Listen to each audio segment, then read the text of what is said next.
Hey guys, it's Joe with Pocketnow.com.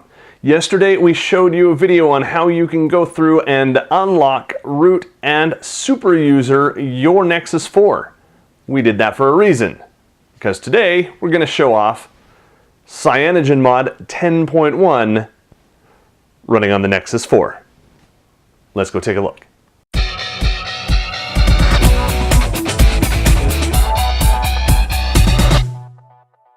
So here we've got the Google Nexus 4, of course made by LG. If you missed our full review, I will have a link to that at the end of this video. You don't want to miss that. If you missed our video on how to root and unlock and install SuperSU, you'll want to make sure you watch that video too. I'll have a link to it at the end of this one as well. It's kind of a prerequisite to this video. So this video, what is this? This is CyanogenMod 10.1. Let's go ahead and if I can pull down my notification shade here, take a look at this in the settings and about phone. Got my CyanogenMod updates and statistics, yada yada yada, version 4.2.1, and you can see that this is 10/2012/12/03 nightly. So this is the December 3rd nightly rather than the December 4th. I think there were some problems with the download of that version. So we're definitely running CyanogenMod 10.1. The .1 just means that this is Android 4.2.1. Got it? Okay, good deal. So now that we have this 10.1, it is a nightly. Nightlies are experimental. They are not stable. There are things that are not implemented. There are things that are broken, so keep that in mind. Generally speaking, CyanogenMod ROMs are fast. Sometimes they're faster than normal ROMs. We went ahead and ran some benchmarks. Let me pull that up. I took some screenshots for you. And in Geekbench, scored 1823. Just a smidgen slower than running the stock ROM. Take a look over here at Quadrant. Can't read it from that angle. 4269, which again is a little bit slower than the stock ROM. For a nightly version of CyanogenMod, that's not to be unexpected. It's going to get faster, it's going to get better, and the drop-in speed between what we had seen and what CyanogenMod 10 is really is negligible, and you're not going to feel it in everyday practical use. I mean, it's still very, very fast.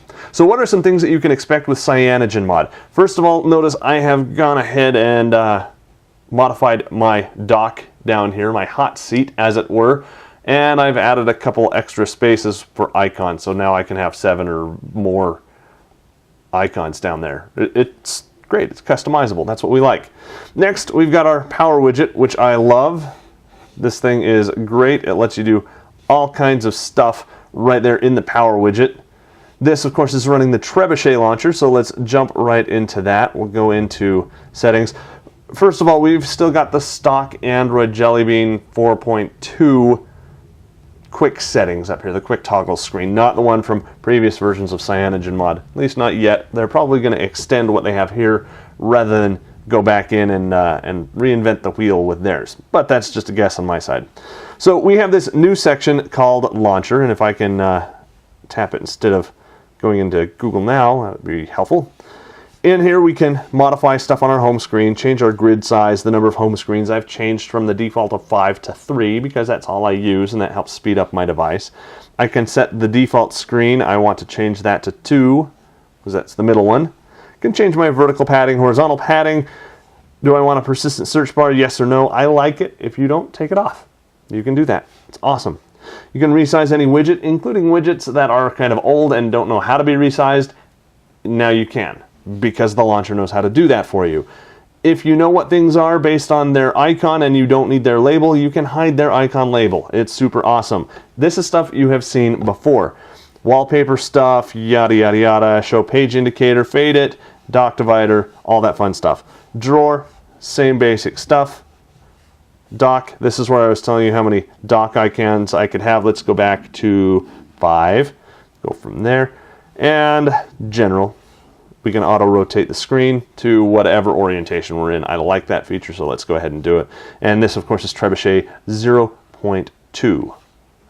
Moving down in here, themability. One of the major, most awesome, cool things that you can do with CyanogenMod is theme it. It comes pre-installed with one theme, the stock theme. So there you go. If you want to add more, you can add more. You've got buttons up here to be able to quick launch into that. You can grab stuff from the Play Store, make it look all kinds of cool. Coming into system, we can change the status bar. Up here I have shown the AM PM over on my clock as a small. I've got some other options in there, normal and none, none being the default. Battery status style, percentage, I believe icon is the default. You can put a percentage in there, a circle with percentage, which is what I've done right there, or you can just hide it if you don't really care, or if you've got a widget on your home screen telling you what it is, go ahead and hide it. So we'll leave it where it is. The signal strength style is an icon for me. This is for your phone. You can make that text or hidden if you want.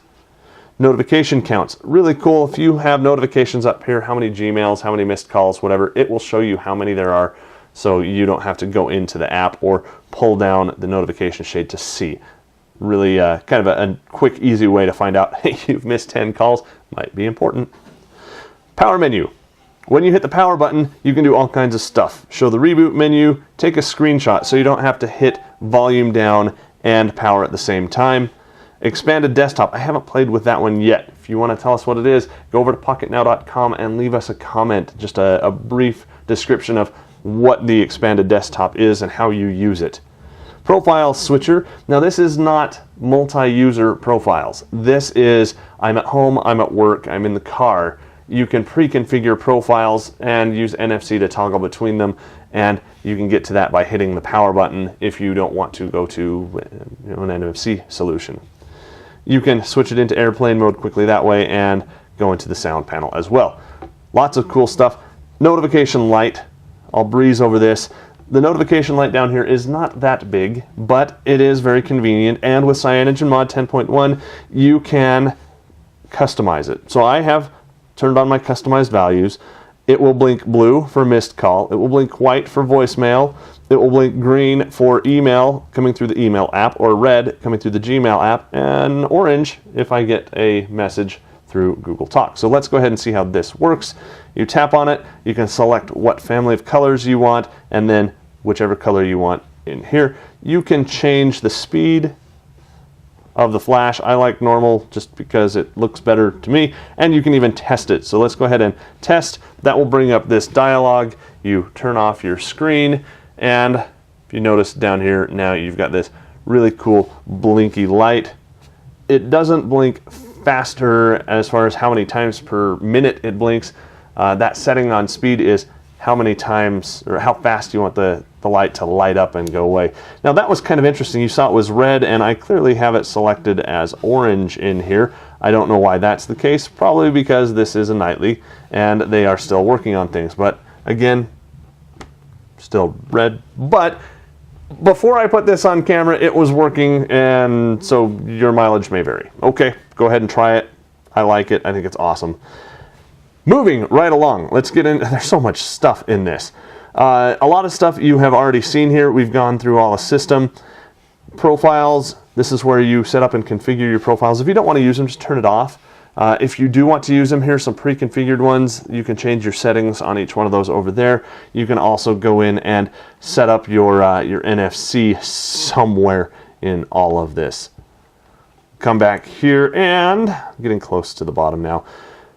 Developer options and performance are both hidden. So you have to use the multi-tap on your build number. You tap that 10 times, it says, hey, now you're a developer. Great. Once you do that, both of these will show up. In developer options, I haven't seen much different there, but you do now have this performance. Performance is just like you'd expect. You've got proceed with caution warnings. Processor, you can set it to the maximum speed, 1512 as the maximum, and the minimum speed, I want that to be down here at 384. For some reason that didn't stick, even though I told it to set at boot. I like it to run as slow as it can when I don't need it to do anything to save on battery life.